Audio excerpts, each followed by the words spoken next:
이 찬양단의 귀한 찬양, 웅장하면서도 또 고요한 대간절의 영성과 잘 어우러지는 귀한 찬양이었던 것 같습니다.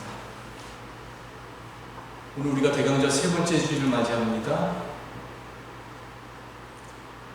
대강절은 우리의 삶에 오시는 하나님을 우리가 마음속 깊은 곳에서부터 소망을 가지고 기다리는 절기입니다.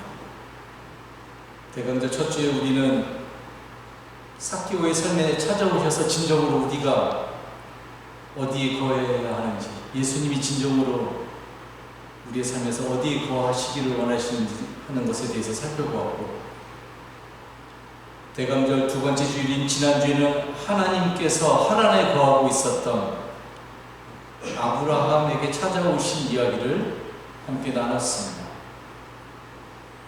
아브라함에게 찾아오신 이야기를 통해서 우리는 신앙인으로서 이 땅에서 살아갈 때 우리에게는 두 가지의 큰 사명이 있다는 것을 함께 이야기 나눴습니다.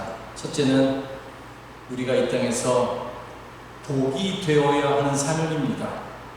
우리의 사명은 어떻게 내가 하나님 앞에서 복을 받을 것인가가 아니라 복이 되는 것임을 기억해야 합니다. 그리고 복이 되기 위해서는 우리는 신앙적으로 떠나야만 하는 인생입니다. 그래서 하나님은 아브라함에게 상징적으로 하란을 떠나라고 말씀하셨습니다.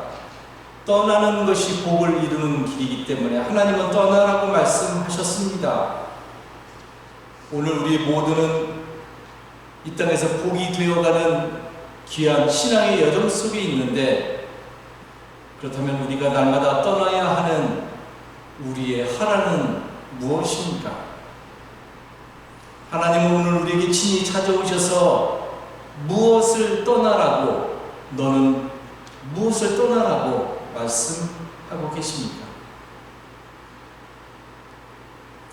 우리가 가진 또 다른 중요한 사명은 우리가 이루는 복을 다른 사람도 경험하게 해야 하는 복의 매개자 혹은 복의 전달자로서의 사명입니다. 우리가 복이 되어야 되는 궁극적인 이유는 그것이 바로 하나님의 복을 다른 사람으로 하여금 경험하게 하기 위함이라는 것이지요. 즉, 우리의 삶을 통해서 하나님이 누구인지를 드러내야 하는 것입니다. 하나님은 직접 볼 수 없지만, 그러나 하나님의 사람들인 우리가 복이 되는 삶을 통해서 우리를 만나는 사람은 하나님을 경험할 수 있게 된다는 말입니다. 이것이야말로 우리 신앙인이 가지고 있는 삶의 가장 큰 신비요, 그리고 가장 큰 기쁨이요, 의미요, 영광이라고 할 수가 있을 것입니다. 바로 여러분들을 통해서 하나님이 누구인지가 드러난다는 말입니다. 오늘 아브라함이 바로 그 사명이 무엇인지를 오늘 우리들에게 분명하게 보여주고 있습니다. 하란을 떠나서 하나님께 온전히 순종하며 믿음으로 나아갔던 아브라함은 복이 되는 첫 번째 사명을 이루게 되었습니다. 하란을 떠나서 하나님이 지시하는 가나안 땅으로 가는 아브라함은 복이 되는 인생이었다는 말입니다. 그렇다면 그러한 아브라함이 두 번째 사명, 즉 복의 매개자로서의 삶을 그가 어떻게 삶에서 이루고 있는가 하는 것이 바로 오늘 우리가 살펴보고자 하는 말씀의 주요 핵심입니다. 갈대아 우르에 살고 있었던 데라의 가족은 어느 날 갈대아 우르를 떠나서 가나안으로 향하던 중에 중간 지점인 하란에 거하게 됩니다. 처음에 갈대아 우르를 떠날 때 데라의 가족은 총 4명이 나오게 됩니다. 데라와 그의 아들 아브라함과 아브라함의 아내 사라와 그리고 아브라함의 조카 롯, 이렇게 4명이 나오게 됩니다. 조카 롯은 아브라함의 동생의 아들인데, 그런데 롯의 아버지가 바로 갈대아 우르에서 자기의 아버지 데라보다 먼저 죽게 되는 것이지요. 그리고 아브라함의 아버지 데라 역시 중간 지점인 그 하란에서 생을 마감하게 됩니다. 어느 날 하나님은 하란에 살고 있었던 아브라함에게 하란을 떠나서 하나님이 지시하는 땅으로, 즉 가나안 땅으로 갈 것을 명합니다. 아브라함의 아버지 데라가 죽었으니까 하란에 살고 있었던 사람은 아브라함과 사라와 그리고 롯, 이렇게 세 명이었습니다. 그래서 아브라함은 사라와 그의 조카 롯을 데리고 하란을 떠나서 가나안으로 가게 됩니다. 그런데 아브라함이 가나안에 도착했을 때 그 가나안이 그렇게 살기에 좋은 땅이 아니었습니다. 그 가나안 네겝 지역에 아브라함이 거하게 됐는데 거기에 기근이 들게 됩니다. 그래서 아브라함은 어쩔 수 없이 가나안에서 다시 남쪽의 이집트, 성경의 용어로 하면 애굽으로 내려가서 거기서 얼마 동안 몸 붙여서 살게 됩니다. 여러분 생각해 보십시오. 갈대우르라고 하는 그 시대 가장 문명의 도시로부터 하란을 거쳐서 하나님이 지시했던 가나안 땅으로 왔는데 그 가나안 땅이 그렇게 살기 좋은 곳이 아니었다는 말입니다. 그래서 또다시 이주를 합니다. 애굽으로 말이지요. 가나안이라고 하는 낯선 곳에서부터 애굽이라고 하는 더 낯선 곳으로 가야 했다는 말입니다.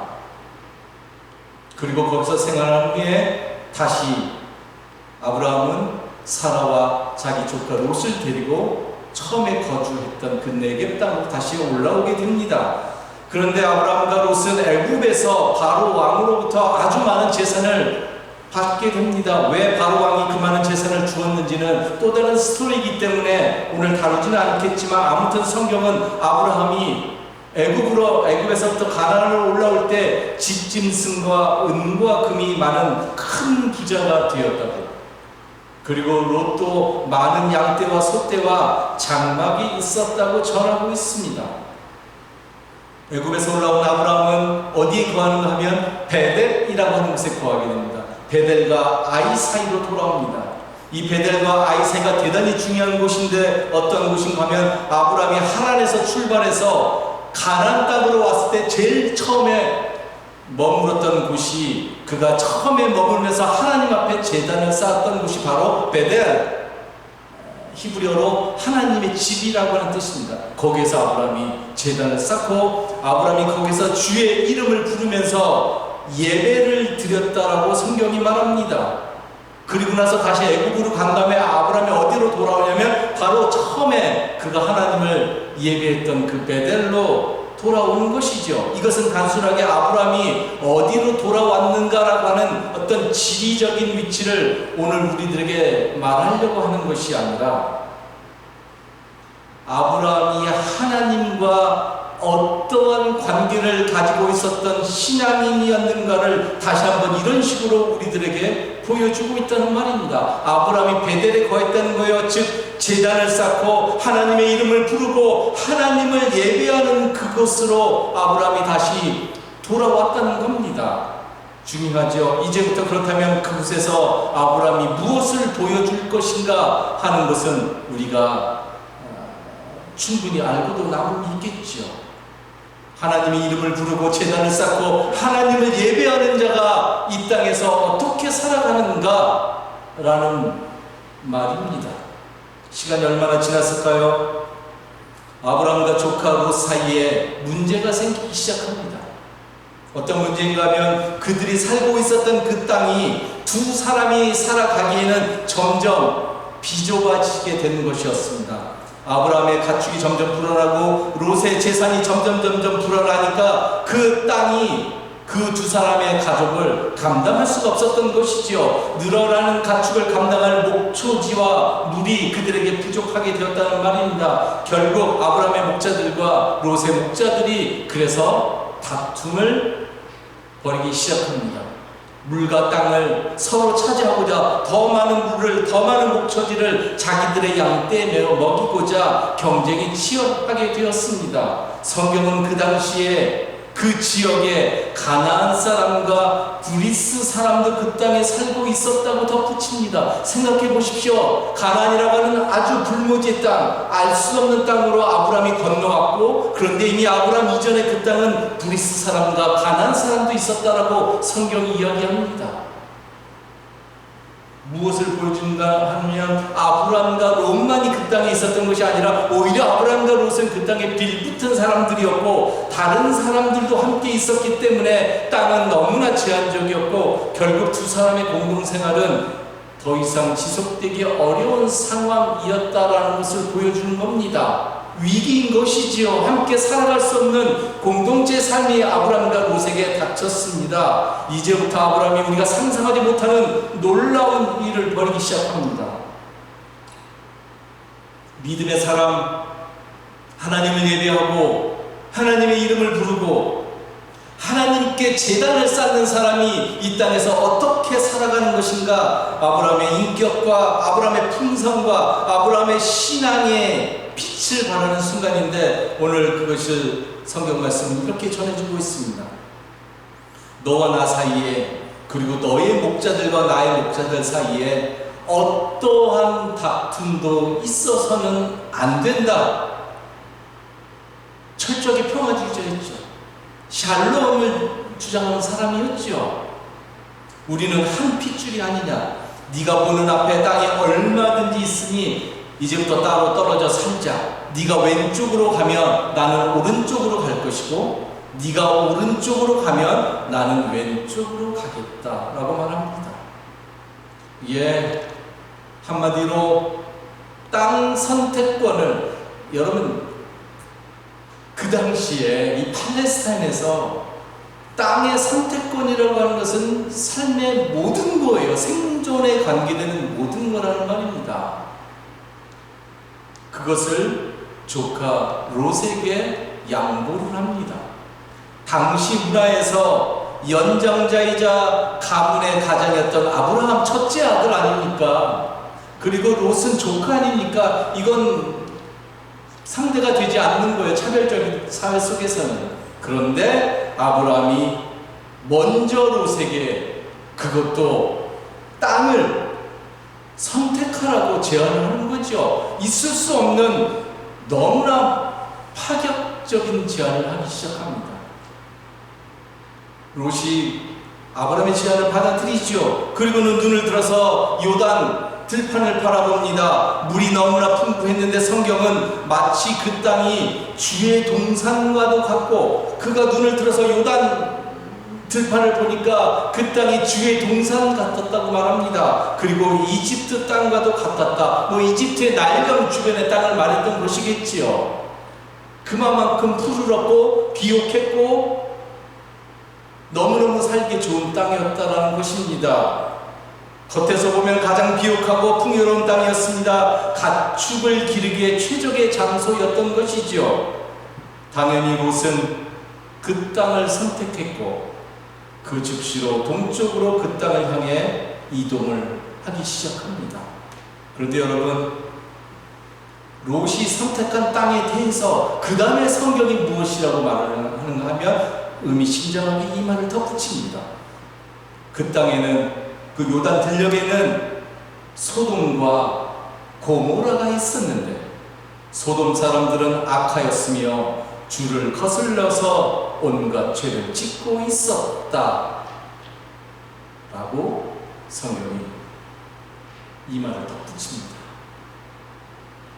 이것은 앞으로 그 땅이 어떻게 될 것인가 하는 것을 미리 말해주고 있는 것이죠. 겉에서 보면 완벽한 땅이었는데 겉에서 보면 그 땅은 너무나 비옥했는데 겉에서 보면 그 땅은 물이 너무나 풍족했는데 그러나 그곳에서의 삶의 내용은 그렇지 못했다는 겁니다. 하나님의 정신과 가장 동떨어진 곳이 바로 그곳이었다는 것이죠. 그리고 롯은 그것을 볼 수 있는 영적인 눈이 없었다는 것이죠. 롯이 좋은 땅을 선택해서 떠났을 때 여러분 생각해 보십시오. 아브라함도 인간인지라 그의 마음이 어떻겠습니까? 그쵸? 그의 마음이 좀 그랬을 수 있습니다. 인간적인 불안함도 있을 수 있고요. 그리고 한편으로는 어떤 아쉬움, 속상함도 있었을 겁니다. 그때 하나님께서 아브라함에게 나타나셔서 이렇게 말씀하십니다.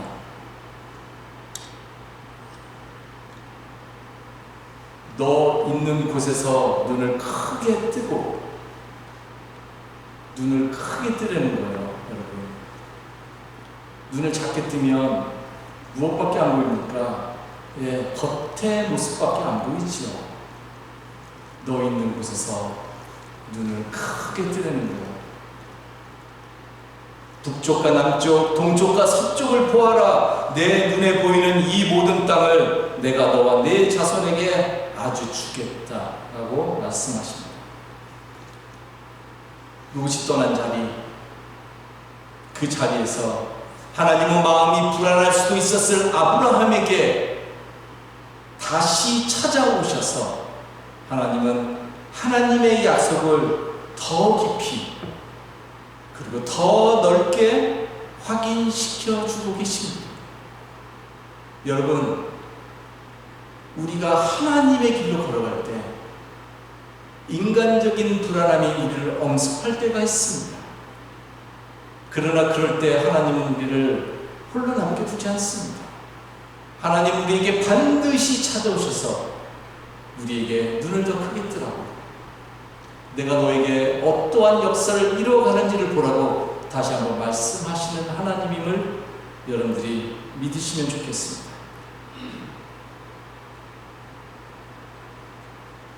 네가 왼쪽으로 가면 나는 오른쪽으로 가고, 네가 오른쪽으로 가면 나는 왼쪽으로 가겠다. 우리가 아브라함의 이 유명한 말을 다 기억하고 있습니다. 그죠? 너무 멋있는 말이죠. 내가 한 말도 아닌데 괜히 이런 성경 구절을 읽으면 막 신이 나지 않습니까? 그리고 우리도 살면서, 나도 삶의 상황에서 똑같은 말은 아니지만 이러한 종류의 말을 어떠한 주저함 없이 하면서 살면 얼마나 좋을까 하고 종종 생각하고는 합니다.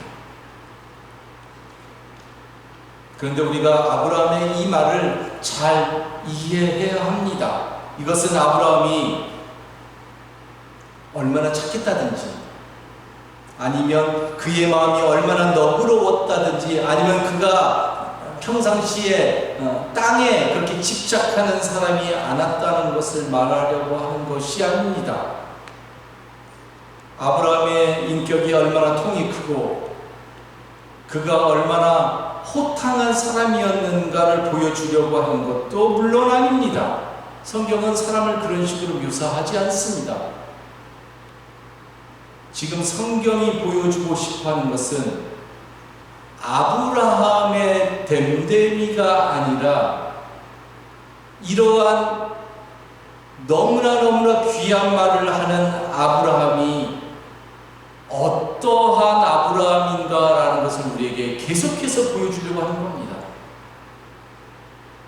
그래서 성경은 아브라함이 신앙적으로 어떠한 사람인가를 우리들에게 계속해서 보여주는 것이죠. 여러분, 아브라함이 어떠한 인생이었다고 제가 계속해서 여러분들에게 이야기합니까? 그렇죠. 바로 하나님의 말씀에 순종해서 하나님의 일을 이루기 위해서 매일매일 떠나는, 자기가 이렇게 놓은 하나님이라고 하는 이 삶의 터전을 뒤로 하고 떠나는 복이 되는 인생이었다는 말입니다. 가나안에 도착했을 때 제일 먼저 한 것은 어디에 거해야 내가 좋은가, 그런 땅을 찾지 않았습니다. 제일 먼저 했던 것은 제단을 쌓고, 그리고 하나님의 이름을 부르고, 그리고 하나님을 예배하는 인생이었다는 말입니다. 여러분, 이게 중요하지요. 아브라함이 하나님을 철저하게 신뢰하는 신앙인이었다는 것입니다. 그래서 그의 인생이 복이 되었고, 결국에 그 복을 나누는 삶으로, 복이 무엇인가를 보여주는 삶으로, 그리고 그가 걸어가는 삶을 통해서 하나님이 누구인지를 보여주는 어떠한 복의 매개자로서의 삶을 살아가는 것이지요. 복이 된 아브라함이 그것을 어떻게 보여주고 있는지가 바로 오늘 본문 말씀의 내용이라는 말입니다. 아브라함은 종들이 땅을 가지고 서로 싸우는 것을 싫어했습니다. 싸움을 싫어하는 사람이었다는 것이죠. 철저하게 평화주의자였습니다. 그래서 땅의 선택권을 조카인 롯에게 양보하는 길을 그는 선택했습니다. 그 상황에서 자기가 먼저 땅을 선택하고 떠나가도 너무너무 괜찮은 삼촌이었을 때인데 그렇게 하지 않았습니다. 즉 그는 철저하게 평화를 이루는 삶을 몸으로 살아냈습니다. 서로 간의 생명의 풍성함을 이루는 길을 아브라함은 선택했던 것이지요. 한마디로 말해서 복이 된 인생이, 즉 하나님을 품은 인생이 이 땅에서 어떻게 살아가는가 하는 것을 너무나 분명하게 보여주고 있다는 말입니다.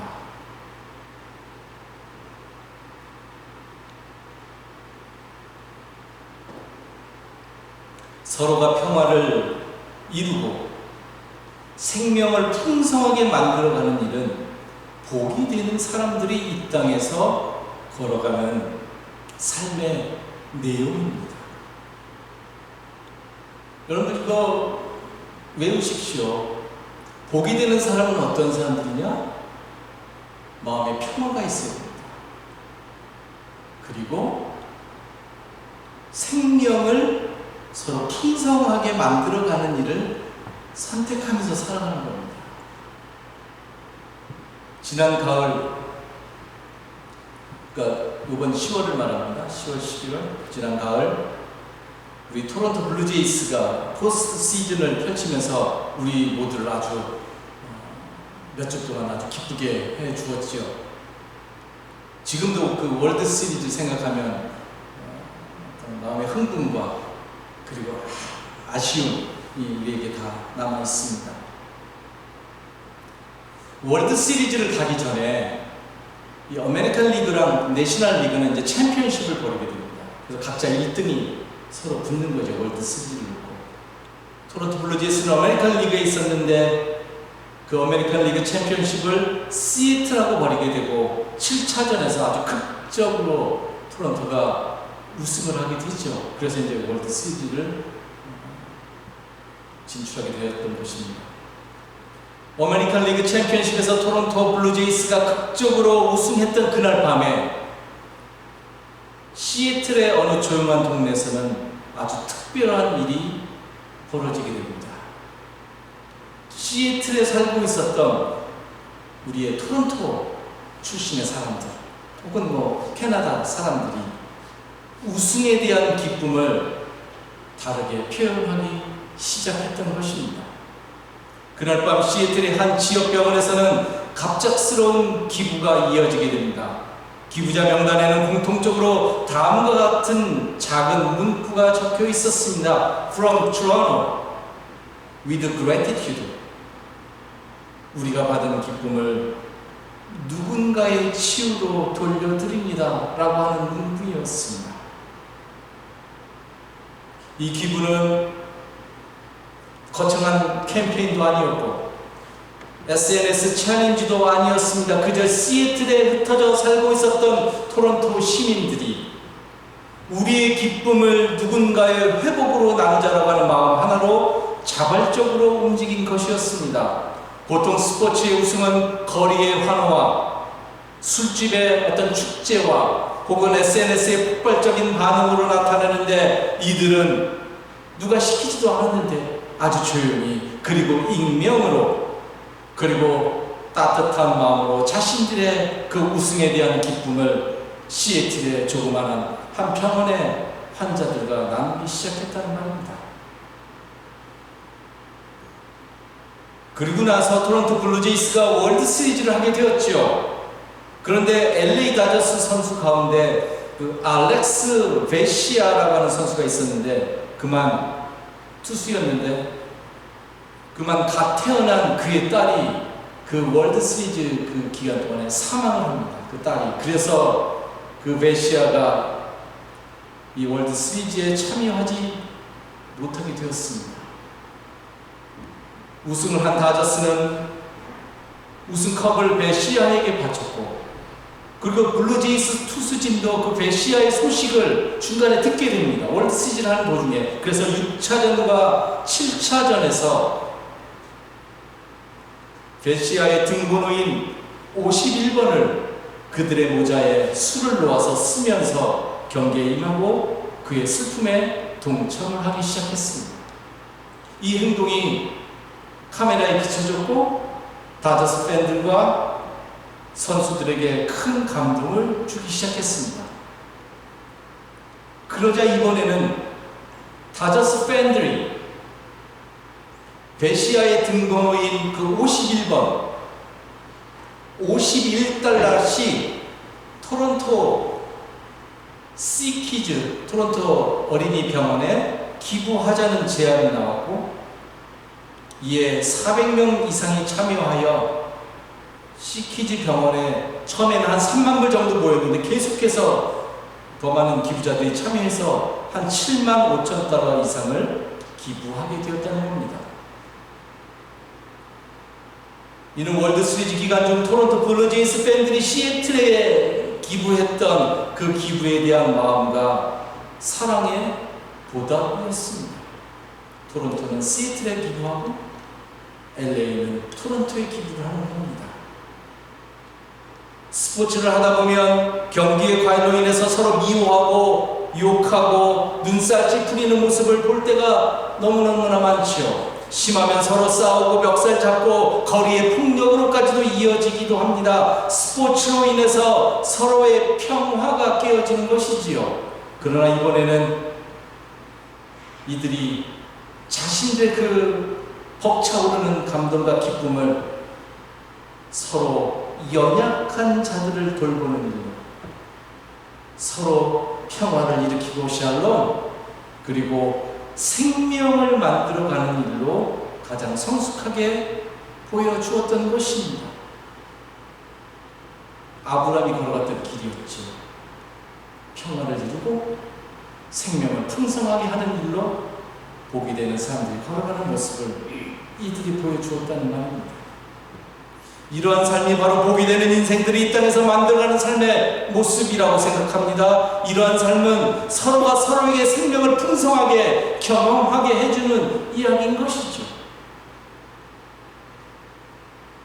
오늘 우리 모두가 이러한 창조적인 모습으로 살아갔으면 좋겠습니다. 삶에서 우리는 아주 다양한 모습으로, 그죠? 하나의 길이 아니죠. 너무나 다양한 모습으로 복이 된 우리들의 삶을 나누면서 살아갈 수 있습니다. 창조적으로 그 삶을 살아내십시오. 하나님 여러분들에게 그 능력을 주셨습니다. 그 마음을 주셨습니다. 그 신앙을 주셨습니다. 그러한 일을 이루면서 살아가는 우리 모두가 되었으면 좋겠습니다. 그리고 우리가 신앙적으로 복이 되고 그래서 그 복이 이웃을 향하게 될 때 누구보다도 하나님께서 그러한 삶을 가장 기쁘게 여기실 거라고 생각합니다. 기도합시다.